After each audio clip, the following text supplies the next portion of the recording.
Bonjour tout le monde. Je me présente, je suis Khadija Siridi, scientifique de données au consortium Santé numérique de l'Université de Montréal. Euh, je pense que vous voyez ma présentation, c'est ça, Oriane? Oui, on la voit bien. Parfait. Donc, euh, j'ai le plaisir aujourd'hui d'animer l'atelier numéro 11 du Data Track qui porte sur les perceptrons et les perceptrons multicouches. Je vais commencer par une petite présentation, une présentation des concepts théoriques, parce que je trouve ça intéressant d'avoir ces notions, de comprendre ces notions pour faire les bons choix par la suite concernant les différentes composantes des algorithmes. Donc, n'hésitez pas de m'interrompre durant la présentation, même par la suite, durant le passage à la partie pratique, le collab. Juste une petite mise en contexte, c'est que jusqu'à maintenant, bon, c'est vraiment un schéma de base pour présenter un projet en sciences de données que vous avez vous avez fait plusieurs étapes jusqu'à maintenant dans le data track. Donc, on commence toujours avec des données qu'on a collectées dans des conditions qui permettent d'avoir des données plus ou moins de qualité. Par la suite, il y a plusieurs étapes qui permettent d'explorer, préparer ces données ensuite et dépendamment de ce qu'on veut faire avec ces données, les problèmes qu'on veut traiter, donc faire un choix sur des modèles euh, éventuellement prédictifs, optimiser le modèle et puis avoir les résultats ou déployer les résultats. Et dans les différentes étapes, on peut faire on fait souvent appel à des méthodes de visualisation. Et quand vous avez déjà vu, donc ce n'est pas un processus unidirectionnel. Donc, on a souvent besoin de revenir une étape ou plusieurs étapes en arrière pour revoir nos choix, optimiser ou même reposer des questions autrement. C'est toujours dans ce sens qu'on va voir deux méthodes aujourd'hui qui se situent dans les deuxième, troisième étape, donc la sélection de modèles et l'optimisation du modèle. Et on va voir des méthodes. Donc là, on a une classification des méthodes. Vous avez vu dans les ateliers précédents des méthodes d'apprentissage automatique, de machine learning. Et c'était principalement des méthodes classiques, on appelle ça, ou shallow learning, donc dans la première branche en haut. Vous êtes maintenant familier avec les concepts de supervisé, des méthodes supervisées et non supervisées. Donc, de la même façon, on a une deuxième branche qui concerne ce qu'on appelle les méthodes d'apprentissage profond, au deep learning.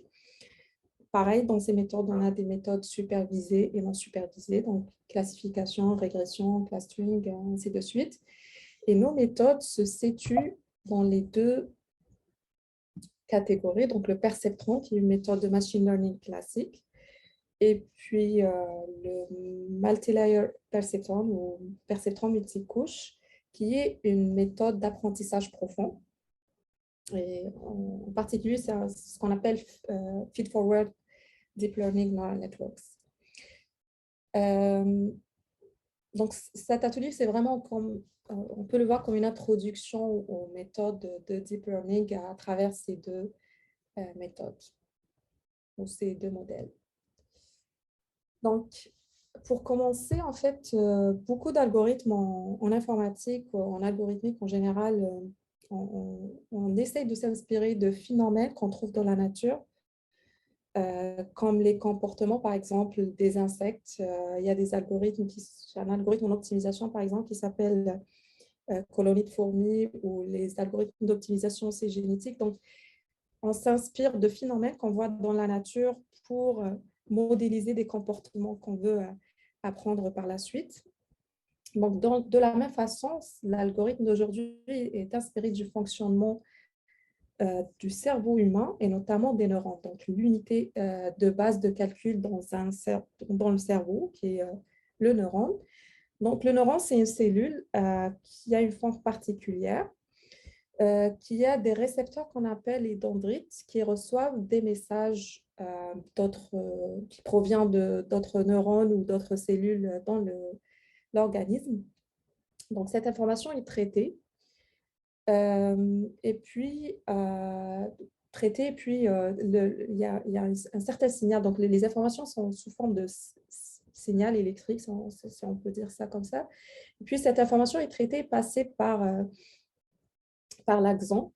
Et dépendamment de l'intensité et de l'importance de cette information, on va produire un output, donc une information qui sort de ce neurone pour aller vers un autre neurone ou une autre cellule pareille de l'organisme. Donc, le résultat va se retrouver dans cette partie, dans la partie terminal potence du neurone pour aller vers d'autres neurones éventuellement. Donc, professeur Frank Rosenbelt, en 1958, s'est inspiré du fonctionnement d'un neurone pour mettre en place un modèle. Initialement, c'était vraiment un modèle mécanique avec des circuits électriques qui permet à partir d'informations qui rentrent, donc, de la même façon comme c'était dans les dendrites, donc on voit ici les X, traiter l'information en apportant ou en multipliant l'information par des poids, les W que vous voyez ici. Donc, c'est une manière de donner plus d'importance, plus ou moins d'importance à les différentes informations qui rentrent. Donc, agréger toutes ces informations avec une fonction que vous voyez ici, donc la somme des WX plus B, ça ressemble un peu à ce que vous avez déjà vu en régression linéaire. Donc, le résultat de cette partie va encore une fois va passer par une fonction qu'on appelle fonction d'activation.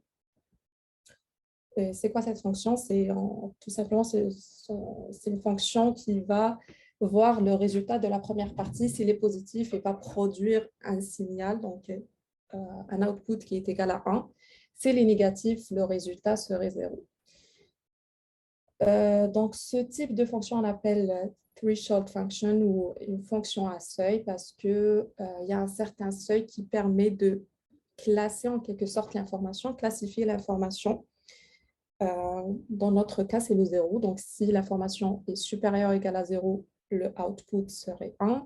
Sinon, ça serait 0. Donc, si on revoit encore en détail, donc la première partie, c'est le input layer ou la couche d'entrée, c'est l'information qui provient. Les poids ici, les W, c'est une manière de quantifier l'importance de chaque information. Et puis, il y a tout le traitement qui se passe à l'intérieur du perceptron. Et puis, à la fin, il y a le résultat qui est une sorte de classification. Parce que pour cette information, on va décider est-ce qu'on va, en quelque sorte, classifier cette information en 0 ou en 1. Donc, on voit que c'est vraiment un modèle d'apprentissage supervisé, et notamment de classification binaire, parce que le output, c'est vraiment 0 et 1. Autre chose, c'est que dans les modèles d'apprentissage, comme le nom dit, donc il y a besoin d'apprendre à partir des données qu'on a. Les données que nous avons, nous, c'est les X et les Y, donc c'est un apprentissage supervisé. Et puis, ce qu'on va apprendre dans ce modèle, c'est les W et les B. Donc, c'est les poids et le biais qu'on va apprendre pour pouvoir par la suite, en recevant des données que le modèle n'aurait pas vues auparavant, pouvoir classifier selon ce qu'il aurait appris à partir des données d'entraînement. Donc là, on voit l'algorithme d'apprentissage. Donc, on va prendre nos données d'entraînement. On va commencer par initialiser les poids par des valeurs aléatoires.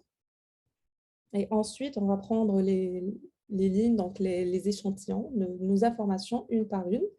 On va les faire passer par notre modèle et calculer le output selon les poids actuels que nous avons. Calculer par la suite ce qu'on appelle un offset, c'est juste une valeur qu'on va utiliser par la suite, donc la troisième étape, update weights, qu'on va utiliser par la suite pour mettre à jour le poids. Donc, on va le faire pour tous les données, donc un par un, et puis on va répéter l'opération plusieurs fois jusqu'à la convergence du modèle, donc jusqu'à atteindre une certaine précision acceptée. Donc, je continue. Donc là, on est arrivé, comme j'ai mentionné, à l'algorithme d'apprentissage. Donc, on va commencer juste par une initialisation aléatoire, faire passer nos données. Et pour chaque passage, on va calculer, ajuster plutôt les poids pour s'approcher de l'objectif, donc des Y souhaités, et puis répéter l'opération jusqu'à la convergence de notre modèle.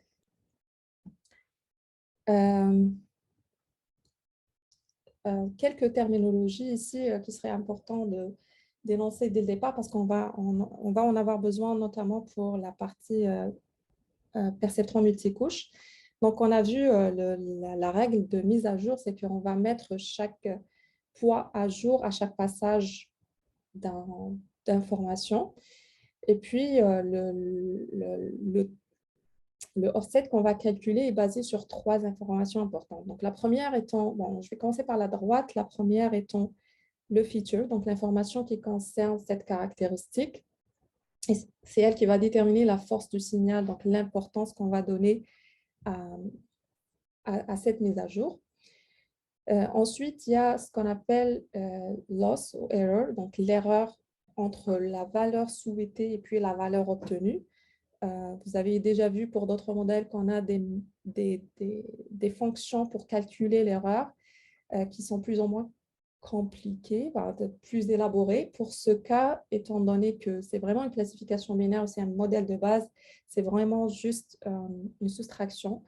Et ça va déterminer seulement est-ce que les valeurs sont égales. Donc, il n'y a pas besoin de mettre à jour les poids. On a déjà atteint le but ou pas encore. Donc, on va quand même mettre à jour les poids. Et puis, le paramètre ici, le learning rate ou le taux d'apprentissage alpha, en fait, c'est un paramètre entre 0 et 1 et ça va déterminer la taille des pas qu'on va prendre vers notre objectif. Donc, si on veut aller rapidement, on va setter alpha à une valeur proche à 1 et inversement, si on veut prendre des petits pas, donc on va plutôt prendre des valeurs qui sont plutôt proches à 0. Donc, on va avoir besoin de ces concepts par la suite pour le perceptron multicouche aussi. Donc, on va rapidement aller vers les limites des perceptrons. Donc, déjà, par conception, cet algorithme est limité à la classification binaire, donc 0 et 1. Et puis, il y a une autre limite qui est la linéarité du modèle. Donc, il n'est pas capable d'apprendre des fonctions non linéaires. Et là, j'en ai des exemples. En fait, c'est un exemple classique pour montrer la limite des perceptrons. Donc, on a 3 fonctions logiques qui sont le i, le ou et le ou exclusif, le XOR. Donc, pour le et, donc pour le AND, ici, on sait que si on a l'input x et y et l'output z, donc les données à gauche en haut, on sait que la valeur, ou plutôt la fonction va produire 1 seulement si les deux valeurs d'entrée sont 1. Et donc, on va obtenir, c'est schématisé aussi, 2 classes de cercle rouge et une étoile. Donc, c'est facile de trouver un séparateur linéaire entre les 2 classes. Pareil pour le OR, on sait qu'il ne produit 0 seulement si les deux valeurs d'entrée sont 0.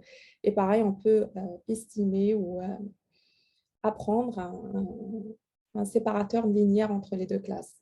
Néanmoins, avec le problème, ou plutôt la fonction XOR, on voit que un classifieur linéaire n'est pas suffisant. On a besoin d'un classifieur qui ne serait pas linéaire pour pouvoir bien séparer les 2 classes. Et c'est là où la force de combiner plusieurs perceptrons intervient. Donc, dans le schéma ici à gauche, on a un ensemble de perceptrons. Donc, les carrés, ce sont les entrées. Et puis, les différents cercles, ce sont des perceptrons. Donc, le premier, il est capable d'apprendre une partie, un séparateur qui serait capable de séparer une partie de la classe étoile.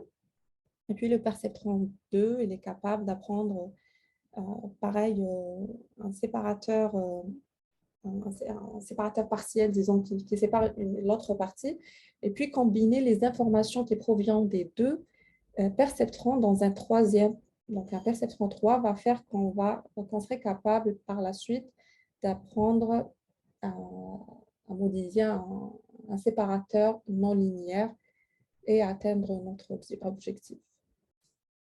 Donc ça, c'est vraiment la force de combiner plusieurs perceptrons.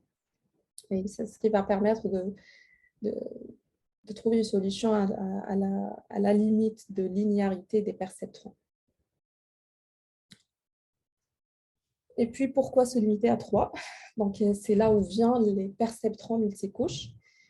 On sait aussi que les neurones sont plus forts, plus on a des neurones, plus l'apprentissage et le fonctionnement de l'organisme est meilleur. Pareil pour les perceptrons, on sait que ajouter, combiner et empiler des couches de perceptrons ne va que augmenter sa capacité de calcul et d'apprentissage. D'où l'idée de vraiment construire un modèle un peu plus compliqué avec plusieurs perceptrons qui seraient organisés en couches où donc on voit par exemple dans l'image ici que chaque perceptron d'une couche donnée est connecté à tous les perceptrons de la couche précédente et à tous les perceptrons de la couche suivante. Et c'est un modèle qu'on appelle entièrement connecté, fully connected, mais que les perceptrons de la même couche ne sont pas connectés. Donc, les perceptrons, comme on voit ici, donc la fonction peut être modélisée sous la forme d'une fonction composée. Donc, les F ici font référence aux fonctions d'activation, les W au poids, et puis ce qui manque, c'est le biais, mais ça n'atteint pas la généralisation du modèle parce que le biais peut être modélisé autrement dans les X. Donc, c'est vraiment une fonction combinée de plusieurs petites fonctions. Donc, est-ce que c'est clair jusqu'à maintenant? Donc, n'hésitez pas à m'interrompre au besoin. OK, donc, on a vu que combiner 3 perceptrons a permis de résoudre le problème de XOR. Maintenant, qu'est-ce que le MLP peut offrir plus que ça? Donc, en réalité, il y a un algorithme qu'on appelle Universal Approximation Theorem ou théorème d'approximation universelle qui atteste que un perceptron multicouche avec une fonction d'activation non linéaire, donc comme la fonction que nous avons vue tout à l'heure, la fonction à seuil, et une seule couche cachée est capable d'approximer toute fonction continue. Et c'est un théorème qui a été démontré pour plusieurs fonctions d'activation, dont la fonction d'activation à seuil. Donc, qu'est-ce que ça nous dit, cette théorème? C'est que pour toute tâche, aussi compliquée qu'elle puisse être, donc imaginons des tâches de traitement d'image ou de traitement de langage, si on est capable de la modéliser sous forme mathématique, donc sous forme d'une fonction, donc on est capable de trouver un perceptron, de concevoir un perceptron qui serait capable d'approximer cette fonction. Donc, approximer, c'est un mot important aussi parce que on ne va pas reproduire exactement probablement la fonction, mais on va être assez précis pour pouvoir apporter des résultats intéressants. Et puis, la force aussi du théorème, c'est que c'est possible avec des perceptrons à une seule couche cachée. Voilà, donc c'est un théorème très, très important et très fort. Néanmoins, dans la pratique, on sait que ce n'est pas magique. On sait que ça ne dit rien de nombre de neurones ou plutôt de perceptrons qu'on va utiliser dans la couche cachée, qu'on peut augmenter le nombre à un point que le traitement serait vraiment très coûteux et très, très difficile à réaliser dans la réalité. Mais ça reste quand même une preuve d'existence très importante. Donc, tout à l'heure, nous avions vu l'algorithme d'apprentissage d'un perceptron et puis comment on ajuste les paramètres au fur et à mesure de passer les données d'entrée, les X et les Y. Le problème qui se pose avec les perceptrons multicouches, c'est que on devrait décider pour chaque passage quel poids mettre à jour, de combien, dans quelle direction, sachant qu'on n'a pas, donc la fonction d'erreur qu'on avait vue tout à l'heure, elle était calculée sur la fin du perceptron. Pareil ici, si on imagine une fonction d'erreur dans le perceptron multicouche, ça serait à la fin, donc vraiment à la couche de sortie. Donc, l'information sur l'erreur, comment elle va atteindre chaque neurone de notre réseau. Donc, ce sont des questions qui nous amènent à des mécanismes qui sont utilisés pour, pour faire apprendre notre modèle et mettre à jour nos poids. Donc, le premier étant le gradient. Donc, juste un petit rappel mathématique. Donc, le gradient, c'est la dérivée en mathématiques. On parle de gradient quand on a des fonctions multivariables. Donc, dans une fonction univariable, par exemple, comme le schéma à droite en haut, on a une fonction f de x est égale à y. Donc, la dérivée de cette fonction va permettre de quantifier le changement en y par rapport à un changement de x. Donc, si je fais un changement en x, comment ça va affecter y? Est-ce que ça va l'augmenter ou ça va le réduire? C'est ça. Donc, on voit aussi dans le schéma en bas, c'est que si on a une fonction, comme c'est schématisé ici, pour un point donné, si on prend un point dans cette fonction, la dérivée va nous informer à ce qu'on est en train de monter. Donc, si on augmente x, est-ce que y va augmenter ou est-ce qu'il va rester tel qu'il est ou contrairement, il va diminuer. Donc, on va utiliser ce mécanisme dans un algorithme qu'on appelle gradient descent. Donc, c'est un algorithme qui va utiliser cette caractéristique des fonctions et on va l'appliquer à la fonction d'erreur, donc la loss function. Donc, c'est la fonction qu'on va utiliser à la fin de notre réseau pour quantifier l'erreur sur notre apprentissage. L'objectif de cet algorithme, c'est de réduire l'erreur de cette fonction par rapport au poids. Donc, ça va nous permettre d'identifier comment on va mettre à jour le poids pour minimiser l'erreur. Donc, notre objectif dans ce schéma, c'est d'atteindre Global Minima Optimal, donc d'atteindre ce point. Et pour atteindre ce point, on va aussi faire appel à un autre paramètre, Learning Rate, donc les pas d'apprentissage. Donc, imaginons qu'on est dans le point ici en intersection entre le mauve et puis le vert. Donc, si on décide de prendre des grands pas, on va fluctuer entre les deux extrémités ici, mais on va arriver plus rapidement à notre objectif qui est en bas. Tandis que si on décide de prendre des petits pas, donc des valeurs alpha plus proches à 0, on va prendre des petits pas, on va prendre plus de temps, mais on ne va pas fluctuer. Et le risque de fluctuer, c'est qu'on pouvait très bien fluctuer jusqu'à arriver à notre extrémité et puis s'éloigner de l'objectif. Et puis, ça peut diverger et puis prendre encore plus de temps, même malgré le fait qu'on a fait des grands pas. Donc, c'est vraiment un paramètre important à prendre en considération quand on fait l'entraînement de notre algorithme. Et puis, la règle d'apprentissage, ça serait vraiment de mettre à jour les poids en ajoutant un offset qui est défini par le learning rate multiplié par le gradient ou la dérivée partielle dans le point actuel durant l'entraînement. Donc, si on revient à notre problème d'apprentissage, donc là, on sait que les poids ou la contribution dans l'erreur de chaque point, on va l'identifier par le gradient. Et ce qui reste, c'est que, comme on avait dit tout à l'heure, l'erreur, elle est calculée à la fin. Comment propager l'information dans les différents perceptrons. Et là, on va utiliser un autre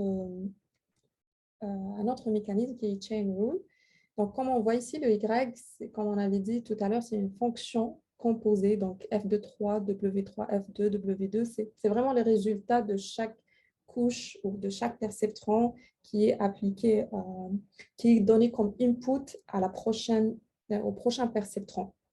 Donc, on va utiliser le chain rule, ou la règle de chaîne, qui nous dit que pour une fonction grand F ici, en rouge, donc pour une fonction grand F qui serait une fonction composée de petit f de g de x, si elle est dérivable, donc la dérivée de cette fonction n'est que la dérivée de la première fonction multipliée par la dérivée de la deuxième fonction.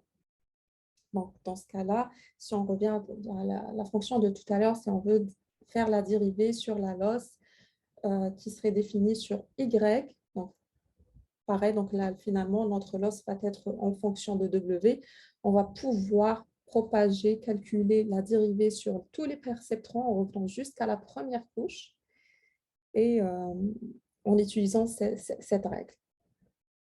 Donc, en se basant sur ces trois mécanismes, donc en se basant sur une fonction d'erreur, sur l'algorithme de gradient descent et puis sur cette règle de chaîne, on va pouvoir appliquer un algorithme qu'on appelle backpropagation. Donc, c'est un algorithme qui est illustré dans ce schéma. Donc, on va commencer d'une façon similaire à ce qu'on avait fait pour le perceptron. On va commencer par alimenter notre perceptron multicouche dans une étape qu'on appelle forward pass. On va calculer en utilisant les points notre output, donc actuel output ici. On va l'utiliser, lui et le desired output, pour calculer une fonction d'erreur. Donc, cette fonction, on va la dériver. Donc, on va calculer le gradient et propager, et mettre à jour les poids en utilisant le gradient descent afin de réduire l'erreur. Et on va refaire cette opération pour toutes les données plusieurs fois jusqu'à la convergence du modèle. Donc, jusqu'à là, on aurait vu toutes les composantes du MLP, donc du perceptron et puis perceptron multicouche, et puis comment les deux algorithmes fonctionnent. Mais en réalité, ce n'est pas seulement ça, c'est qu'on a le choix de personnaliser notre modèle selon le problème qu'on va traiter, avec des fonctions d'erreur différentes, avec des fonctions d'activation variées, et puis avec des algorithmes d'optimisation aussi autres que le gradient descent. Donc, on va voir rapidement cette partie parce que ça va nous aider dans le Colab à choisir les bons paramètres pour notre modèle. Donc, concernant les fonctions d'erreur, en fait, il y a plusieurs catégories qui dépendent des problèmes traités. Donc, si on parle de problèmes de régression, on va faire plutôt appel à des méthodes ou des fonctions comme mean squared error ou squared logarithmic error ou absolute error. Et puis, si on traite des problèmes de classification, que ce soit binaire ou multiclasse, on va plutôt faire appel à d'autres types de fonctions d'erreur. Donc, pour la régression, c'est une fonction d'erreur que vous avez probablement déjà vue. C'est mean squared error. C'est vraiment simple comme concept. En fait, le principe, c'est juste d'avoir la moyenne des carrés des erreurs. C'est pour chaque Y, on va calculer la différence entre la valeur désirée et la valeur obtenue. Et puis, on va faire la moyenne sur les carrés de l'ensemble. Et puis, il y a la version logarithmique, c'est le cas où on veut moins pénaliser les erreurs quand il y a un grand écart en fait, entre la valeur désirée et la valeur obtenue. Ensuite, pour les problèmes de classification, on va plutôt faire appel à des fonctions. Là, j'ai pris des exemples. J'ai pris par exemple la fonction la plus utilisée, c'est cross entropy loss ou log loss. Et en fait, c'est une fonction d'erreur qui permet de quantifier l'erreur de classification quand le modèle produit des valeurs qui sont sous forme de probabilité. Donc, admettons qu'on a un problème de classification binaire, donc 0-1. Donc, ce modèle serait capable de produire des probabilités. Donc, disons que 70%, cette valeur appartient à la classe 1 et puis 30%, cette valeur appartient à la classe 0. Et, en fait, la loss, ça ne serait pas vraiment en fait, disons que la pénalité associée à l'erreur, elle n'est pas vraiment binaire, 0,1, ça serait vraiment corrélé avec la probabilité produite. Donc, si on prend l'exemple ici, donc admettons qu'on a une classification pareille binaire et que le output qu'on attendait, c'était 1. Donc, si notre modèle produit une valeur plutôt 0, donc l'erreur serait très grande, comme on voit à gauche. Et puis, plus la probabilité d'appartenance à cette classe augmente, plus l'erreur descend jusqu'à un minimum quand la probabilité est à 1. Et puis, ici, on a juste les formules de calcul pour le cas binaire et puis pour le cas de multiclasse. Donc, on a vu les fonctions d'erreur et puis il y a les fonctions d'activation. Tout à l'heure, nous avons vu la fonction d'activation à seuil. On avait vu que c'était une fonction qui permettait de générer des valeurs binaires, donc 0 ou 1. Donc là, on a plutôt des fonctions continues, des fonctions, donc en tout 4, on va aller voir une par une.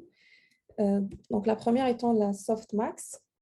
En fait, la softmax, c'est une fonction qui permet à partir d'un output, donc si on a d'un modèle, imaginons que notre couche de sortie, donc output layer va nous produire un vecteur de valeur, va nous permettre cette fonction de générer des probabilités associées à l'appartenance, par exemple, l'appartenance à des classes, à 5 classes. C'est parce que là, on a 5 outputs, un vecteur de 5, on peut imaginer que c'est un problème de classification en 5 classes. Donc, ça va produire des probabilités qu'on peut sommer à 1. Donc, on voit la somme ici dans les probabilités, c'est 1. Et puis, on voit aussi déjà dans la formule qu'il y a une certaine normalisation sur la somme. Sur tous les cas ici, c'est le nombre de classes. Donc, c'est une fonction d'activation qu'on va utiliser notamment dans la dernière couche pour des problèmes de classification.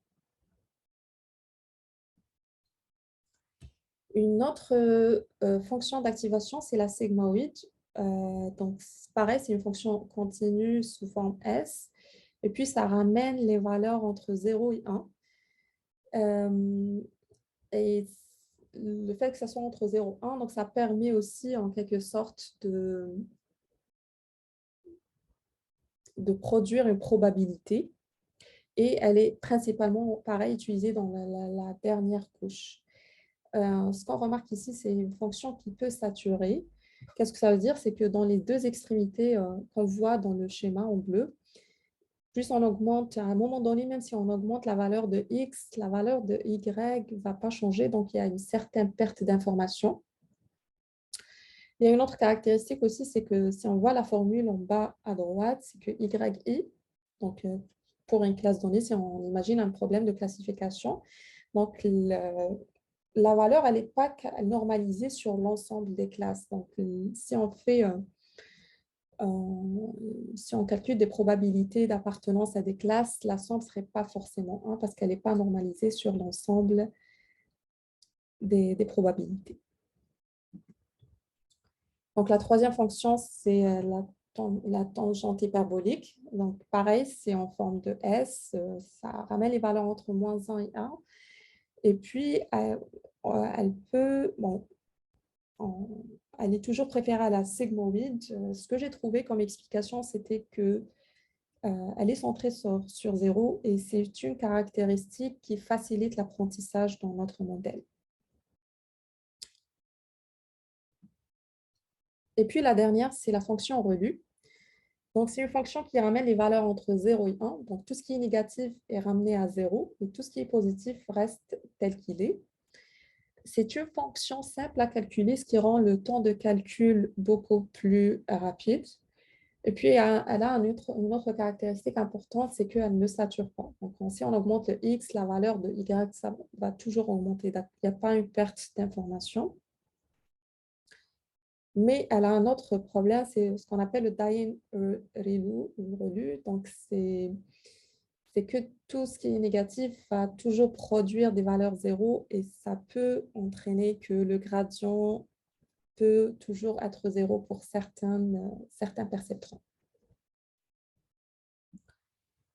Donc, en théorie, peu importe la fonction d'activation qu'on va utiliser, euh, le MLP est quand même capable d'apprendre notre fonction qu'on souhaite. Néanmoins, dans la pratique, on sait qu'il y a des plutôt, il y a des fonctions qui sont plus, plus adaptées à la généralisation ou qui convergent mieux. Pour trancher, il n'y a vraiment que le test qui peut aider à prendre une décision sur la fonction qu'il faut utiliser. Néanmoins, il y a un ensemble de règles sur lesquelles on peut se baser. Déjà que la relue est préférée euh, dans les couches cachées, que dans les couches de sortie, pour un problème de classification, on va principalement considérer la softmax. Pour les problèmes de classification multi-level, donc quand la classification n'est pas vraiment exclusive, ça veut dire le X peut appartenir à des probabilités différentes à différentes classes. Donc là, on peut utiliser la sigmoïde, comme on avait vu tout à l'heure, la somme des probabilités n'est pas forcément 1. Donc, on peut appartenir à des degrés différents à plusieurs classes. Et puis, pour les problèmes de classification, plutôt de régression, on va utiliser une fonction d'activation linéaire. Donc, en quelque sorte, ce qu'on appelle no activation function, on n'a pas besoin d'ajouter une fonction d'activation. Donc, la dernière partie, c'est vraiment l'algorithme d'optimisation qu'on va choisir pour notre perceptron multicouche. Donc, on avait vu un peu le fonctionnement de l'algorithme de gradient descent. Donc, il y a d'autres variétés de cet algorithme. Et la variété vient principalement de nombre de samples, donc le nombre de lignes qu'on va utiliser avant de décider, avant de mettre à jour les points.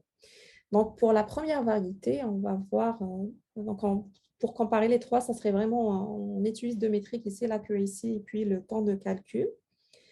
Donc, si on décide, donc le batch gradient descent algorithme, le premier algorithme, c'est qu'on ne met pas les poids à jour, sauf on ne les met à jour qu'après avoir vu tous les données.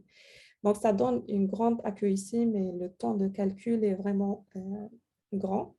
Et puis, dans l'autre extrémité, c'est l'inverse, c'est qu'on fait la mise à jour une fois qu'on a vu un seul sample. Donc, l'accuracy est plus faible, mais le temps de calcul est meilleur.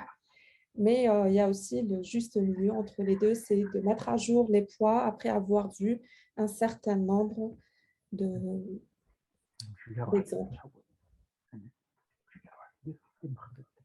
Et puis aussi les algorithmes d'optimisation, donc à partir de stochastic gradient descent, c'est le cas où on met à jour les poids après avoir vu un seul exemple. Donc il y a d'autres algorithmes qui sont dérivés de cet algorithme en faisant des améliorations sur d'autres paramètres. Donc, sur la branche à droite, on voit le learning rate. On avait vu que le learning rate joue un rôle dans la convergence de notre algorithme. Et puis, il faudrait trouver le bon taux pour converger sans prendre beaucoup de temps, mais en même temps bien converger vers l'objectif, vers la valeur optimale. Donc, il y a des algorithmes qui emploient ce qu'on appelle Adaptive Learning Rate. Donc, le learning rate va s'adapter à les informations qu'on aurait vues dans les itérations précédentes. Et c'est un mécanisme qui permet de trouver un meilleur learning rate. Et dans cette branche, on trouve tout ce qui est AdaGrade, AdaDelta, ainsi de suite. Et puis, dans la deuxième branche, où c'est marqué gradient, donc c'est plutôt des algorithmes où on prend en considération les informations sur le gradient des différentes pareilles itérations et dans les différentes directions. Donc, on voit ici le momentum. Et puis, il y a l'algorithme ADAM qui, lui, est vraiment la combinaison des deux approches. Donc, il y a un certain learning rate ou taux d'apprentissage adaptif et puis aussi des informations cumulées sur le gradient. Donc, c'est tout ce que j'avais pour le multi-layer perception. Ce qui reste, c'est un concept important pour ce type d'algorithme, c'est que on a vu la structure de cet algorithme du perceptron multicouche est plus ou moins compliquée. On va voir tout à l'heure que pour un algorithme de taille ou pour un modèle plus ou moins petit, pour des données pareilles, vraiment de petite taille, on va facilement avoir un très grand nombre de paramètres à apprendre. Et ce qui va faire que ça va rendre les résultats produits par ce modèle peu interprétables. Donc, un être humain ne serait pas capable d'interpréter les résultats ni d'expliquer le mécanisme derrière les décisions qui ont été prises. Donc, quel feature était important, quel mécanisme a été pris en considération pour produire ce résultat. Donc là, c'est un schéma que j'ai pris d'un blog très intéressant qui débat sur cette question d'interprétabilité et l'importance de l'interprétabilité dans les algorithmes de machine learning. Excusez-moi, je Oui. peux juste vous interrompre 2 petites secondes parce qu'en fait, Oui, il y a quelqu'un qui a laissé son merci. micro ouvert. Et, donc, en fait, on entend tout derrière. C'est un peu. Ah, Je d'accord. pense que Merci Adrien, ouais, c'est pour ça que j'ai levé ma main là, pour, ouais. pour parler de ça. Ça me dérange un peu moi aussi, je m'excuse. Je suis pas sûre Merci, qu'il désolé. n'y a pas de souci. Je ne sais pas ce que la personne a pu muter. Je pense que oui. C'est Ouais, parfait. ouais. Merci. Pas de souci. Donc là, quand je dis, c'est un schéma que j'ai pris d'un blog qui parle de la nécessité ou l'importance de produire des modèles qui seraient interprétables ou explicables. Et puis, ça rapporte un résumé sur un débat qui s'est déroulé dans une conférence internationale avec deux avis contradictoires. Le premier disant que l'important dans un algorithme de machine learning, c'est la qualité des résultats produits. On prend un exemple, par exemple, des modèles, des systèmes de recommandation de produits. Donc, pour ce type de système, ce qui nous importe, c'est la qualité de résultats produits. Donc, c'est le client, si on arrive à bien cibler les produits qu'on recommanderait à un client et que le client est satisfait, peu importe le mécanisme ou les features sur lesquels le modèle s'est basé pour prendre cette décision, ce qui nous importe, c'est vraiment les résultats. De l'autre côté, on trouve des exemples dans d'autres domaines plus sensibles comme la médecine ou la justice où le résultat est important, oui, mais sans l'explication, on ne pourrait pas trancher, on ne pourrait pas avancer, on ne pourrait pas prendre des décisions. Et puis là, il y a un exemple très intéressant d'un modèle qui a été utilisé, donc qui a été entraîné sur des données cliniques de patients qui ont présenté une infection, une pneumonie, donc une infection pulmonaire.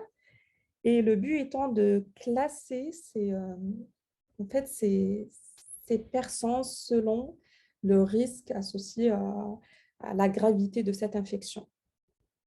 Et donc en analysant les résultats prédits par ce modèle, donc on a constaté que un risque faible est toujours associé aux gens qui ont déjà reçu un diagnostic d'asthme.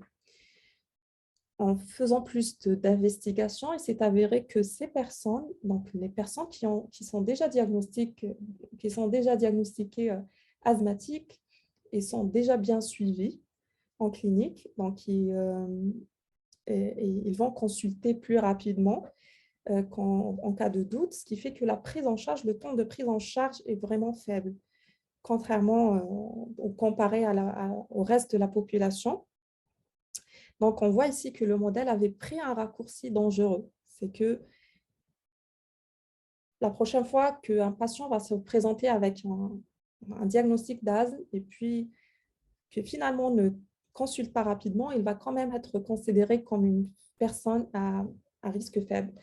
Donc là, ça montre que l'importance de l'interprétabilité ou l'explicabilité du modèle, ça va dépendre des résultats attendus, ça va dépendre du domaine d'application et que pour des domaines qui sont aussi sensibles, on ne peut pas juste faire confiance au modèle, on doit absolument chercher. C'est d'ailleurs une question qui préoccupe beaucoup de chercheurs maintenant, c'est d'apporter des interprétations ou des explications. Donc, l'interprétation, ça va concerner les résultats, puis l'explication, ça va concerner tout le mécanisme de prise de décision. Et puis, dans ce schéma, ce qu'on voit, c'est vraiment, ça montre que les algorithmes, plus ils augmentent dans la complexité, qu'ils produisent des résultats qui sont de plus en plus précis, de plus en plus de bonne qualité, ils perdent en termes d'interprétabilité. On voit les problèmes, enfin, les modèles de régression linéaire et décision, l'arbre de décision, c'est vraiment des exemples très utilisés pour illustrer les méthodes classiques interprétables, pardon, et d'ailleurs qui sont utilisées par la suite pour interpréter des modèles plus complexes. Donc, quand j'ai dit, c'est un domaine de recherche très fertile et puis il y a beaucoup d'approches qui sont utilisées pour essayer d'interpréter les résultats produits par ce type de modèles compliqués. Et parmi ces approches, il y a Lime, donc, qui a été développé d'ailleurs en une librairie. En fait, c'est une approche qui, on revient à l'exemple de tout à l'heure, c'est que combiner plusieurs modèles linéaires permet d'avoir une approximation d'un modèle non linéaire. Et inversement, si on voit ici, par exemple, si on considère que c'est un problème de classification entre rouge et bleu, donc on voit que le modèle est non linéaire, donc il y a plein de courbes ici. Néanmoins, si on prend un point en particulier, comme le plus, ici en rouge, en gras, qu'on décide de trouver un modèle linéaire qui va approcher ou approximer le modèle général dans ce point. Donc, la ligne ici, elle est capable de produire des résultats comparables à notre modèle compliqué pour cette région. Donc, c'est vraiment local. Ça ne concerne pas toutes les données, ça ne concerne pas tout l'espace de recherche, ça concerne seulement ce point et puis ce qui l'entoure. D'où son nom, c'est Local Interpretable Model Agnostic Explanations. Donc, l'approche ici, c'est vraiment de prendre un X donné, de chercher un modèle linéaire qui peut approcher notre modèle général dans ce point, et puis essayer d'utiliser ce modèle pour expliquer les choix qui ont été faits par notre modèle original. Donc, on peut voir le fait que ça soit local comme une faiblesse.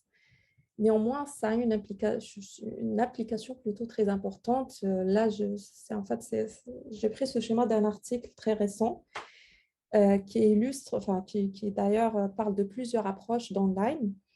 Et puis, il donne un cas d'utilisation très intéressant. C'est que, par exemple, si on prend des données en cardiologie, en fait, c'est le même dataset qu'on va prendre tout à l'heure dans le collab. Donc, si on implémente un modèle qui serait capable de prédire la probabilité de développer une maladie cardiaque Donc, notre modèle peut être aussi compliqué qu'il puisse. Et puis, ce qu'on va ajouter, c'est cette possibilité d'utiliser Line pour approcher notre modèle d'origine et offrir une explication. Donc, l'explication, ça serait de lister les facteurs qui ont contribué à faire cette prédiction. Donc, vraiment, quelles features, quelles valeurs ont amené notre modèle de prendre cette décision. Par la suite, c'est au clinicien de prendre ou pas cet output de modèle en considération. Donc, on va voir un exemple de l'utilisation de Lime aussi dans le collab. Donc, ça termine ma présentation. Donc, je ne sais pas si vous avez des questions ou si on peut passer directement au collab.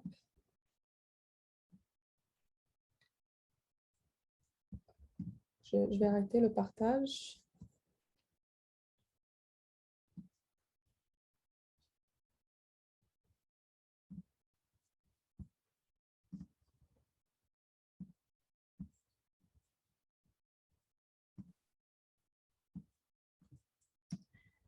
Donc, je vais juste chercher le lien du collab que vous avez reçu auparavant.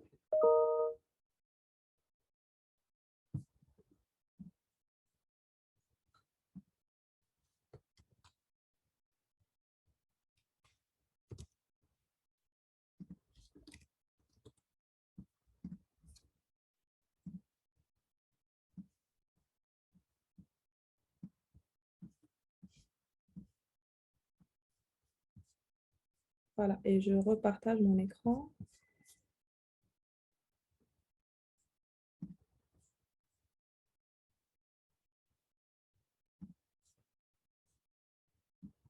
Donc, je vais passer à travers le collab rapidement. Donc, pour ce tutoriel, j'ai choisi un dataset très utilisé dans la littérature, qui est Cleveland Dataset. Comme j'avais mentionné, je ne sais pas ce que vous voyez mon écran ou pas. Je pense que ce n'est pas encore partagé. Non. Est-ce que c'est bon maintenant? Voilà, c'est bon. Donc, c'est ça. Donc, j'ai choisi un dataset simple qui est beaucoup utilisé dans la littérature et qui concerne un ensemble de données en cardiologie. Donc, ce sont des données cliniques de patients en cardiologie. Donc, j'ai la liste aussi des features parce que je vais faire un run. Donc, la liste des features ici, elle n'est pas incluse dans le data frame de départ. Donc, je vais juste marquer les labels ici. Donc, les informations qu'on a sont principalement l'âge, le sexe, la douleur thoracique, la pression artérielle, le cholestérol, ainsi de suite. Donc, on peut voir les données, le résumé ici. Et puis, j'ai utilisé une librairie qui s'appelle Data Profiling, ou Pandas Profiling, pardon. En fait, c'est une librairie qui permet d'explorer rapidement les données sans avoir à taper plusieurs instructions à la fois. Donc là, je l'ai installé. C'est juste l'installation. Et puis, je l'ai importé et j'ai généré un rapport. Donc, je lui ai juste donné le data frame que je viens de créer et puis un titre. Et puis, une fois le rapport est créé, je vais juste l'afficher sur le collab. Donc, on peut l'utiliser aussi pour sauvegarder le rapport dans un format HTML. Donc, c'est très utile, notamment quand on a des grands systèmes avec un grand nombre de variables, de pouvoir revenir à chaque fois à notre rapport et revoir les résultats. Donc, le résultat ressemble à ceci. Donc, on a ici un résumé sur les données, le nombre de variables, les observations, nombre de valeurs manquantes, ainsi de suite, et puis des caractéristiques des variables, et puis leur type aussi. Donc, comme on voit ici, l'âge avec une distribution, et puis quand il s'agit d'une variable catégorique, on va voir les catégories, comme on le voit pour les différentes variables, et puis on peut aussi avoir plus d'informations sur les catégories. Donc, on a un pie chart ici. Donc, personnellement, je l'utilise beaucoup dans mon travail parce que on travaille sur des systèmes qui sont énorme et puis ça permet de gagner beaucoup de temps, d'avoir à explorer les données à la fois. Et puis, ça permet aussi de générer les matrices de corrélation, déjà les scatterplots aussi, et puis les matrices de corrélation en utilisant plusieurs formules. Donc, ces formules on a les définitions ici, donc il y en a celles qui sont plus adaptées aux valeurs catégoriques et d'autres qui sont plus adaptées aux valeurs numériques. Donc, une exploration rapide, si on voit la matrice de corrélation, on voit déjà qu'il y a, bon, je n'avais pas expliqué déjà que ça va servir, donc ce dataset, ça va servir à classifier les patients, donc à donner un diagnostic de présence ou absence de maladie cardiaque.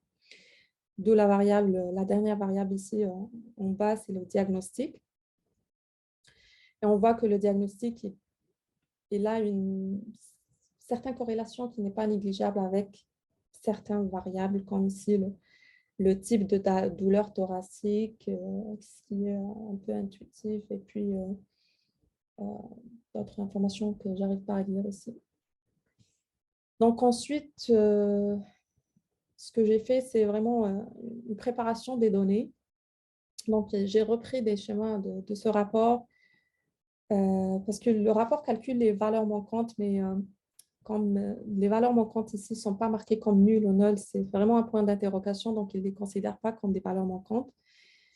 Donc, le traitement que j'ai fait, c'est tout simplement de supprimer les observations, on a des points d'interrogation. Donc, le nombre d'observations en général n'est pas grand. Peut-être que je n'aurais pas pensé à un MLP comme premier choix, mais je fais le choix pour le tutoriel parce que c'est plus facile de montrer les concepts dans ce dataset. Donc, pareil pour cette variable thalassémia, donc pareil, j'ai enlevé les valeurs manquantes. Ensuite, il y a les valeurs catégoriques. Donc, il y a plusieurs valeurs catégoriques qui ont plusieurs catégories, puis les valeurs sont 3, 6, 7. Donc, c'est des valeurs qui ne conviennent pas à notre modèle. Donc, j'ai transformé tout simplement ces catégories. Donc, je les ai encodées en one hot encoding, pardon. Donc, c'est vraiment pour chaque catégorie, j'aurai une sous-catégorie qui serait CTA1. Donc, pour celle-là, j'aurais, au lieu d'avoir une seule variable qui s'appelle thalassémia normal, fixed defect et reverse defect, j'aurai 3 variables, donc normal, fixed defect et reversible defect, et je vais supprimer la valeur ou la variable d'origine. Et je fais de même pour les autres variables catégoriques. Ensuite, il y a le dernier feature ou le output finalement. Donc, c'est le diagnostic. Donc, pour les données, on a 5 classes. Donc, la première, c'est 0, donc l'absence de maladie. Et puis, les autres, pour les 4 classes, on a une maladie avec des degrés différents de risque ou d'avancement, donc de 1 jusqu'à 4. Dans la littérature, souvent, ce qu'on fait, c'est qu'on combine les différentes catégories 1 jusqu'à 4 pour avoir un problème de classification binaire, 0 et 1, donc absence et présence de la maladie. Donc, j'ai fait de même pour un problème de classification binaire, mais j'ai gardé quand même, je voulais faire quand même deux classifications, une binaire et une autre multiclasse. Donc, pour la classification binaire, j'ai combiné toutes les catégories en 1. Donc, j'ai créé la variable diagnosis B. Et puis, pour le deuxième problème, diagnosis M, pour un problème de classification multiclasse, j'ai combiné les classes 1, 2 et 3, 4, ce qui va donner 3 catégories, donc absence de maladie, maladie à faible risque, donc 1, et maladie à haut risque 2. Donc, on a tous les détails du code ici. J'ai l'impression que je n'ai pas roulé, je ne sais pas ce que j'aurais besoin, mais on va voir par la suite. Et finalement, j'ai appliqué une normalisation sur les données, étant donné que les différentes variables numériques sont étalées sur des intervalles très hétérogènes. Donc, ça va faire que ça va donner plus d'importance à certaines variables Donc, j'ai appliqué la fonction min-max-scaler de scikit-learn, que vous avez déjà vu probablement au cours précédent. Ensuite, ce que je fais, c'est un split des données en données d'entraînement et des données de test. Je l'ai fait pour la classification binaire et aussi pour la classification multiclasse. Il se trouve que pour la classification multiclasse, le nombre d'échantillons d'observation est très faible, ce qui fait qu'on a un problème de déséquilibre de classe. J'ai tenté de résoudre un peu ce problème. Ça n'a pas vraiment marché, mais j'ai quand même laissé le code. Donc là, ce que j'ai fait, c'est que j'ai utilisé la librairie IMB-Learn, donc pour Unbalanced Learn, pour faire un oversampling. Donc, ce que fait cette méthode, c'est que ça va créer des valeurs donc, dans les classes qui sont sous-estimées, sous-présentes, sous-représentées. On va créer des valeurs aléatoires dans la même distribution pour augmenter le nombre d'échantillons. Et puis, ça fait que pour le problème de classification multiclasse, j'ai 3 classes avec 124 éléments pour chaque. Donc, pour la première, j'en avais 124 et puis pour les autres, il y en avait beaucoup moins. Donc, ça a fait que ça a augmenté le nombre pour les 2 autres classes. Donc là, ça vient la partie de la conception du modèle. Donc, quand j'avais mentionné au début de la présentation, le MLP, c'est ce qu'on appelle, c'est un cas particulier de ce qu'on appelle Feed-Forward Artificial Neural Networks, ANN. Donc, j'ai fait le choix d'implémenter le MLP en Keras, qui est une des librairies connues en Deep Learning. Je pouvais le faire aussi en scikit-learn. Ça existe en scikit-learn, la méthode MLP, mais j'ai choisi de le faire en Keras pour permettre par la suite vraiment de généraliser, si on veut, vers des modèles plus élaborés qui prendraient d'autres types de neurones autres que le perceptron. Et puis, ça permet aussi de visualiser toutes les parties qu'on avait vues tout à l'heure sur sur les layers et ainsi de suite. Donc, j'ai commencé par la classification binaire. Et pour cela, j'ai créé un perceptron de 3 couches. Donc, une couche d'entrée, une couche cachée et puis une couche de sortie. Donc, je vais passer par les cases. Donc, la première étant celle qui permet d'importer des composantes de base pour notre modèle. Donc, dans Keras, on va avoir la classe Models qui définit plusieurs structures de réseaux de neurones. Et ce qu'on va prendre, c'est vraiment le plus simple, c'est sequential. Donc, ça va permettre de mettre plusieurs couches l'une après l'autre séquentiellement. Et puis, pour les layers, pour les couches qu'on avait vues tout à l'heure, donc on va avoir la dense. Donc là aussi, pareil, donc c'est le type de couche le plus simple.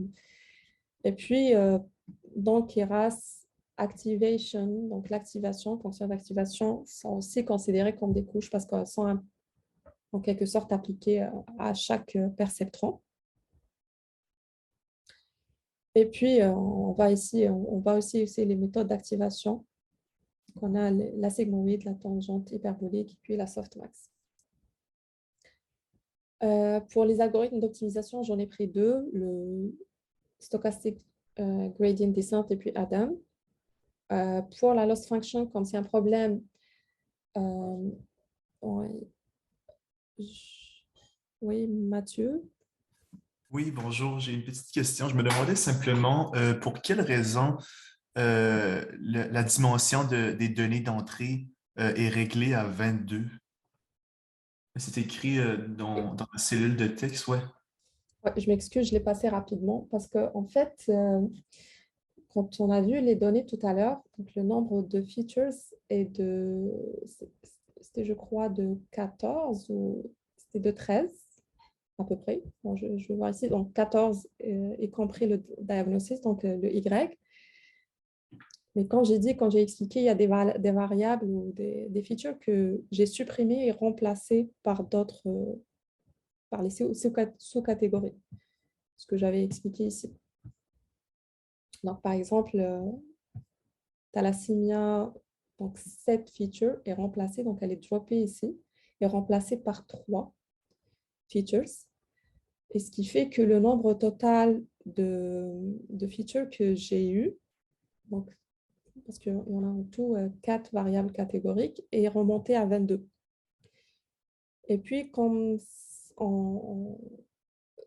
si vous vous souvenez de la structure d'un MLP, vraiment la première couche, c'est le input layer. Donc, on peut choisir de mettre 22. Donc, pour chaque perceptron, on va recevoir l'information d'un feature. Ou 23 si on veut ajouter finalement le biais dans le input layer au lieu de l'avoir dans chaque perceptron. Donc, d'où le choix de faire 22 en fait. Parfait, merci beaucoup. Ouais. Donc, c'est ça. Donc, je disais quand j'ai choisi 2 algorithmes, la loss function qu'on avait vue tout à l'heure, binary cross entropy, dans ce cas-là, c'est binaire, mais on va voir tout à l'heure pour le problème de multiclasse que ce ne serait pas binaire, mais c'est la cross entropy pareil. Et puis, les initialisateurs qu'on peut utiliser pour le poids au départ. Là, c'est la procédure de création du modèle. Donc, j'ai choisi de la mettre dans une fonction parce que je vais l'utiliser par la suite dans le grid search pour ajuster les paramètres, les hyperparamètres, non pas les paramètres W, mais plutôt les paramètres d'apprentissage comme le learning rate. Donc là, les paramètres que j'ai pris pour cette partie, c'est vraiment le learning rate et activation function. Donc, je vais essayer de trouver le meilleur learning rate et puis la meilleure fonction d'activation. L'optimizer que j'ai choisi, c'est ce SGD. Donc, c'est juste un choix que j'avais fait et puis ça a marché. Mais éventuellement, c'est un paramètre qu'on pourrait setter. Donc, on va voir tout à l'heure aussi. Je pense pour la deuxième partie, ça serait un paramètre à setter. Donc, par la suite, on va définir modèle. Modèle, c'est les 2 types séquentiels. Quand j'ai expliqué tout à l'heure, il y a des formes qui sont un peu plus compliquées que sequential. Sequential, c'est vraiment, ça prend une couche après une couche. Tandis qu'il y a ce qu'on appelle functional, là, c'est une forme un peu plus compliquée, un peu plus flexible. On peut avoir plusieurs types d'inputs, plusieurs outputs et puis des layers partagés. Donc, la structure qu'on prend souvent, ça serait la structure classique sequential. Là, j'ai la couche d'entrée qui est de type dense, qui a 22 perceptrons, donc 22 unités de calcul. Et là, je vais choisir comment initialiser pour chaque couche par la suite. Et donc pour celle-là, en l'occurrence, donc comment initialiser mes poids. J'avais mentionné qu'on peut les initialiser aléatoirement, mais c'est préférable quand même de prêter un peu attention à cette partie, de prendre la peine d'ajuster l'initialisation en essayant plusieurs méthodes, comme ici, ce que j'ai choisi, c'était random normal, donc c'est une distribution, donc il va choisir aléatoirement des valeurs d'une distribution normale, et puis les biais, je les ai initialisés à 0. Donc tout ça, on a plusieurs méthodes pour initialiser le poids. Pour la deuxième, j'ai mis 50, donc c'était un choix plus ou moins arbitraire. Et pour la troisième, c'est un seul perceptron. Quand j'ai dit, donc, on est dans la première partie, donc la classification binaire. Je pouvais utiliser 2 perceptrons et puis chacun va indiquer une classe, mais je peux, quand c'est une classification binaire, choisir de mettre une seule et puis si la valeur est 0, donc c'est la première classe, ou 1, c'est la deuxième classe. Et pour la fonction d'activation, donc pour la couche cachée, c'est un paramètre qu'on va passer. La valeur par défaut, ça serait la relue. Et puis pour la dernière couche, ça serait sigmoïde. On avait dit tout à l'heure que la sigmoïde, ça produit des valeurs qui sont entre 0 et 1, donc qu'on peut interpréter comme une probabilité d'appartenance à une classe. finalement, je compile toutes ces informations. Donc, en ajoutant la fonction d'erreur, binary cross entropy, le optimizer que j'ai utilisé, et puis la métrique que le modèle va considérer lors de l'apprentissage. Là, j'utilise cette fonction pour créer un modèle. Je fais un build seulement pour pouvoir afficher le summary ici, parce que ça nous permet de visualiser la structure de notre modèle et puis ici de voir le nombre de paramètres qu'on va entraîner. Donc, on voit que pour un problème simple, donc on voit ici, on a seulement 303 observations.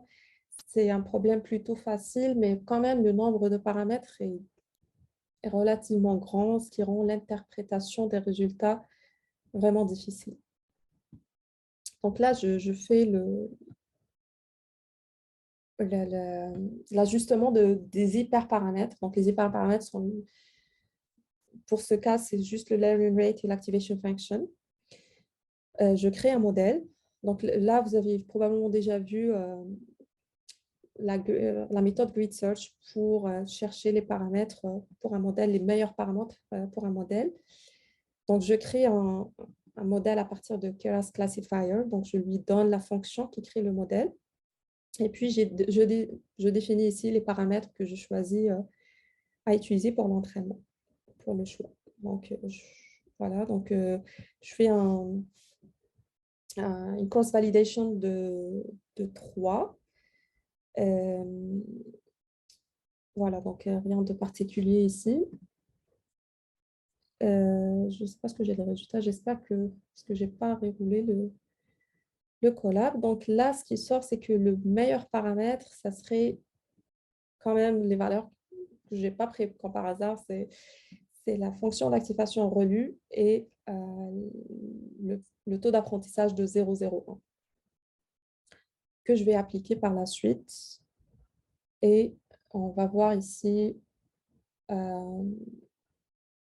les résultats. Dans les résultats, donc on voit que la valeur de binary accuracy qui va stagner au départ, donc dans 0,6, c'est qu'elle va à un moment donné décoller ou pas. Oui, elle va quand même augmenter jusqu'à atteindre des valeurs. Donc, on voit les deux d'ailleurs, celle de training et puis celle de validation qui augmente au fil des itérations. Et puis descend, et puis remonte.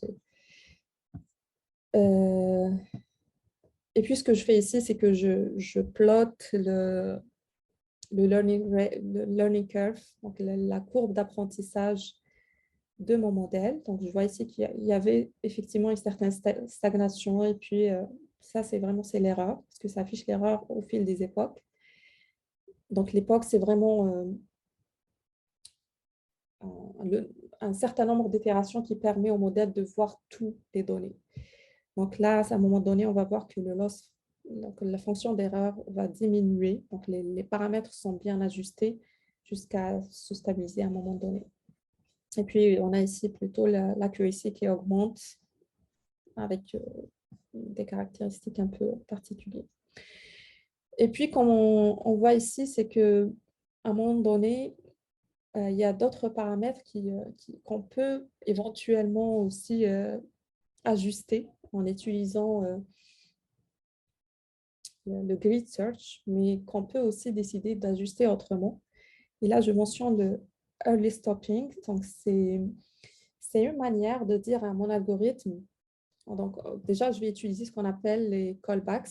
Donc, les callbacks, ce sont des actions que je peux prendre durant l'apprentissage. Donc, c'est une manière de dire à mon algorithme, après un certain nombre d'itérations, fais telle chose ou teste telle chose pour prendre une action. Donc, il y en a des callbacks, donc Keras qui sont définis par défaut, donc qui sont implémentés, et puis on peut décider de créer des callbacks personnalisés. Donc, ce que je vais utiliser ici, c'est le early stopping avec une patience CT à 10. Ce que cela veut dire, c'est que je vais dire à mon algorithme, à mon modèle, de continuer d'apprendre et que, à un moment donné, si pendant 10 époques, il n'y a pas d'amélioration de poids, qu'il s'arrête. Mais je vais commencer quand même avec un nombre minimal de 250 époques, parce qu'on avait vu tout à l'heure qu'il y avait une certaine stagnation. Je ne veux pas que le modèle s'arrête ici au départ, parce que de toute façon, il n'y a pas d'amélioration il y a pas d'amélioration. Oui, Mathieu? Oui, supposons que on entraîne un modèle, mais sur un très grand corpus de données et qui prend un temps considérable là, à passer au travers des époques. Est-ce que c'est possible d'arrêter l'entraînement et de sauvegarder les poids et ensuite de recontinuer après, ou est-ce qu'il faut comme recommencer à partir de zéro à chaque fois? Ouais, très bonne question. En fait, la réponse est juste après. C'est vraiment juste après. Donc, c'est le model weights while training. C'est que les callbacks, justement, ont une autre fonction. C'est une très bonne question, en fait, parce que ça arrive qu'on est tout simplement limité déjà par les ressources, que les ressources qui nous sont allouées dans notre système peuvent à tout moment être désallouées, qu'on se retrouve au milieu d'apprentissage. Est-ce qu'on va refaire notre apprentissage? Comme tu mentionnais, si nos données sont vraiment grands, est-ce qu'on veut prendre le risque d'entraîner et de refaire l'entraînement par la suite? Dans ce cas-là, on va utiliser les callbacks, encore une fois. On va, dans ce cas-là, utiliser... Enfin, il y a deux manières deux possibilités de sauvegarde. Donc, la première, c'est de sauvegarder seulement les meilleurs à la fin. Donc, ça serait une option et ça serait idéal dans le cas où, finalement, on n'a pas...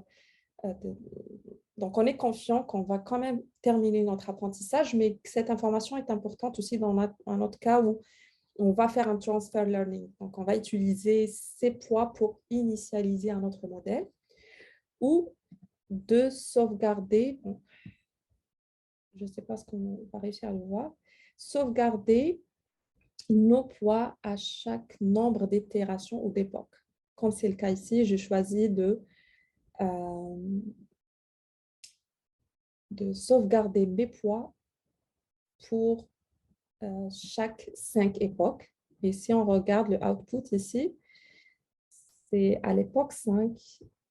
Ouais, c'est ici. Donc, à l'époque 5, il va faire Saving Model to Sample Data. Je ne sais pas ce que c'est une vieille main, Mathieu, ou c'est une nouvelle main. Non, non, non, merci beaucoup. C'est beaucoup plus clair, merci. D'accord. Donc, c'est juste que pour cette méthode, il faut mentionner le chemin. Là, j'ai fait Sample Data parce que c'est ce qu'on trouve ici, mais je ne l'ai pas reroulé, donc on ne va pas voir le fichier. Mais éventuellement, ça va créer un fichier ici avec les poids qu'on aurait sauvegardés, ou bien, comme j'ai mentionné, le premier cas, donc à chaque 5 époques, ou ceux de la fin, donc les meilleurs, une fois que l'apprentissage aurait terminé. Et dans les deux cas, on peut ou bien reprendre notre apprentissage ou les utiliser, comme j'ai dit, pour initialiser un autre modèle et faire ce qu'on appelle un transfer learning, un transfert d'apprentissage. Et voilà, donc j'utilise les poids que j'ai déjà sauvegardés. Donc là, je crée un nouveau modèle que j'ai appelé Saved Weights. Et là, je vais charger les poids que j'avais appris, que j'avais sauvegardé dans ce chemin. Donc là, je n'ai pas de bon output, je m'excuse, je n'ai pas reroulé. Mais voilà, ça va permettre de mettre ces poids dans ce modèle et puis je peux l'utiliser par la suite pour faire une prédiction directement. Donc, je vais faire predict, je vais lui donner les X, donc de test et arrondir pour avoir la bonne classification. Donc, si c'est clair jusqu'à maintenant, je vais passer à la deuxième partie. Donc, pour la classification multiclasse, donc, j'avais deux possibilités. Donc, ayant plutôt 3 classes, j'avais la possibilité de coder l'information de diagnosis sous forme de one-hot encoding. Donc, ça serait 3 colonnes qui seront cités à 0 ou 1, dépendamment de la classe, ou de coder en entier. Donc, les classes, ce serait 1, 0, 1, 2. Moi, personnellement, j'ai fait le deuxième choix, mais le choix implique des choix par la suite qui vont impliquer la fonction d'erreur et l'accuracy. Bon, là, je parle particulièrement pour Keras. Donc, pour Keras, si on décide d'utiliser cet encodage en one hot encoding, la loss function va s'appeler categorical cross entropy et l'accuracy categorical cross entropy. Et si je décide, c'est le cas pour moi, c'est encoding, ça serait sparse categorical cross entropy et sparse categorical accuracy. Donc, ça, c'est mon deuxième modèle. Donc, c'est un modèle similaire au premier. Donc, je vais mentionner juste les différences. Donc, les différences ici, c'est que j'ai changé déjà les paramètres que je vais ajuster, donc les super paramètres.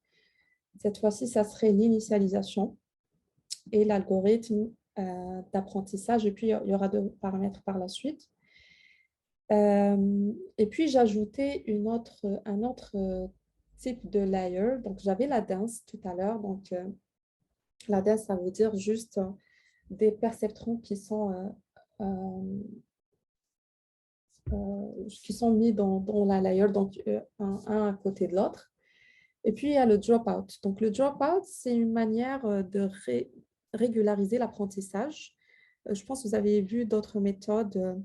Donc, pour éviter des problèmes de surapprentissage, on peut, dans un modèle de perceptron, de décider volontairement de ne pas prêter attention à quelques perceptrons. Donc, ce qu'il va faire, c'est que je vais lui donner un paramètre. Je vais lui dire, pour cette couche, dans mon cas, donc la première étant dense, donc pour la première couche, je veux que 10% de ces 10% de ces perceptrons ne seront pas considérés dans l'apprentissage. Et c'est une manière de réduire la possibilité de surapprentissage. Et ça serait un paramètre pareil à ajuster, le pourcentage de perceptrons à dropper. Et puis, la fonction d'activation qui a changé. Donc, tout à l'heure, j'avais utilisé la sigmoid et là, c'est la softmax. Pourquoi la softmax? Parce que ça va me permettre de générer de probabilités pour 3 classes où la somme est égale à 1. Et puis, comme j'ai expliqué tout à l'heure, donc la loss function qui serait sparse categorical cross entropy, donc c'est une cross entropy multiclasse et puis qui est définie sur un encodage particulier en entier. Le optimizer que je vais ajuster et puis la métrique, c'est l'accuracy sur les catégories. Un autre paramètre que j'ai ajouté ici, c'est l'époque, donc le nombre de passages des données dans mon modèle. L'initialisation, bon, je l'ai mis comme exemple, mais en réalité, j'ai mis un seul. Et puis, le batch size, c'est la fonction que on en avait parlé tout à l'heure, c'est le nombre de samples qu'on va considérer avant de mettre à jour nos pots. Donc, j'ai mis 10 et 32. Donc, plus on augmente le nombre, plus ça serait long, mais ça va augmenter l'accuracy et inversement. Et puis, finalement, les optimizers, j'ai choisi Adam et MSR propre. Pareil, donc là, c'est juste une cross-validation et puis ça va me sortir les meilleurs paramètres. Voilà, donc juste pour dire, enfin, je pense qu'il manque... juste pour dire que pour ce modèle, on n'a pas une accuracy de très bonne qualité. C'est juste 0,36, mais j'ai vu dans la littérature, on n'a pas mieux.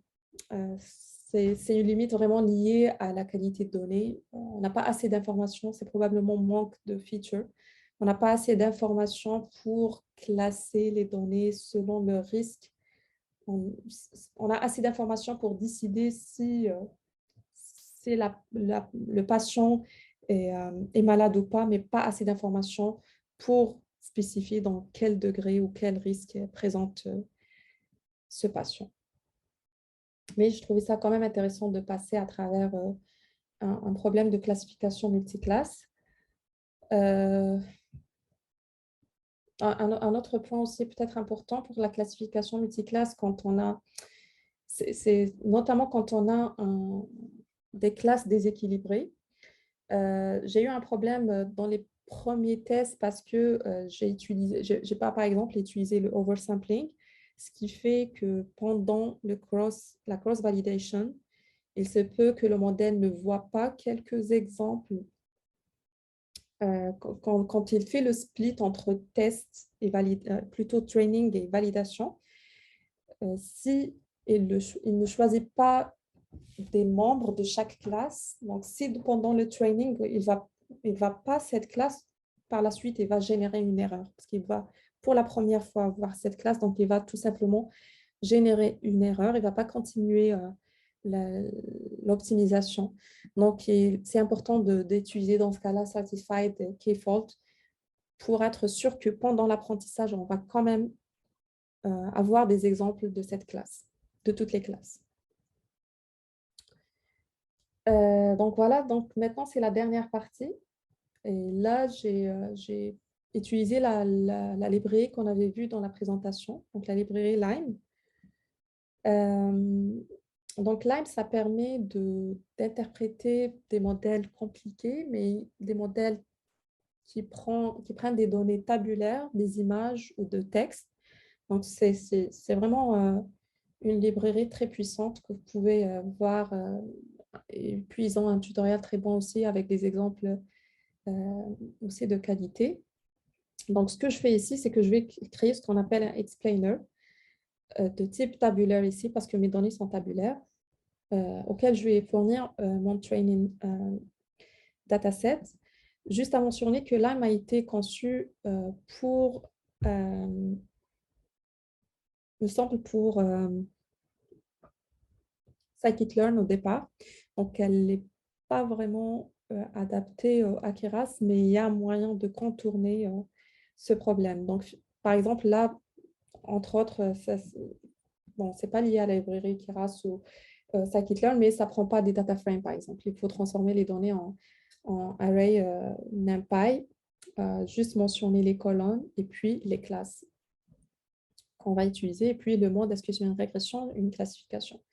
Donc, cette fonction, c'est justement pour adapter, donc flatten predict, c'est une manière d'adapter la librairie à Keras parce que les résultats produits par Keras sont principalement les prédictions, alors que le modèle s'attend à avoir des prédictions et des probabilités.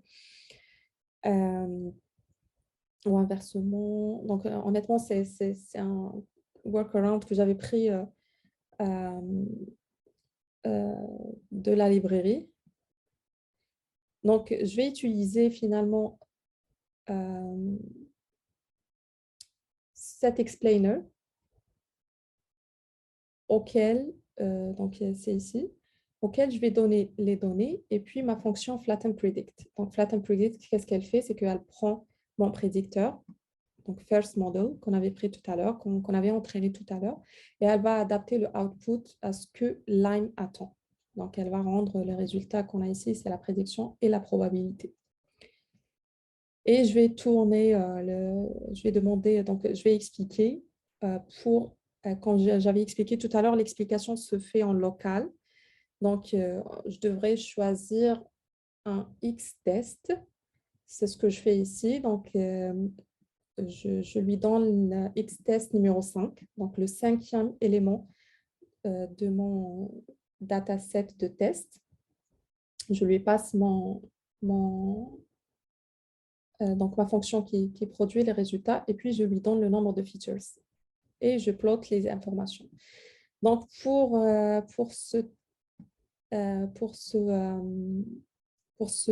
sample, donc pour cette observation de test, j'avais au préalable calculé sa classe, prédit sa classe en utilisant notre modèle et on voit ici que c'est 0. Et on voit donc 0 qui est associé à une personne saine, donc absence de maladie. Et donc, ce que va générer cette librairie, c'est ce que vous voyez ici, c'est une belle visualisation où ça mentionne les prédictions de probabilité. Donc, on a pour cette personne 93% de probabilité qu'elle soit en bonne santé et puis 7% qu'elle ait une maladie cardiaque. Et ce qui est important, c'est que ça donne des poids associés aux différentes features pour chaque partie. Donc, pour la partie healthy, ce qu'on voit en bleu ici, on voit que le premier paramètre qui est au premier feature qui est considéré, c'est plutôt le chest pain type avec un poids de 0,18. Et si on vient à droite, on voit que sa valeur, c'était à 1. Donc, pour chest pain type non-anginal pain, la valeur est 1.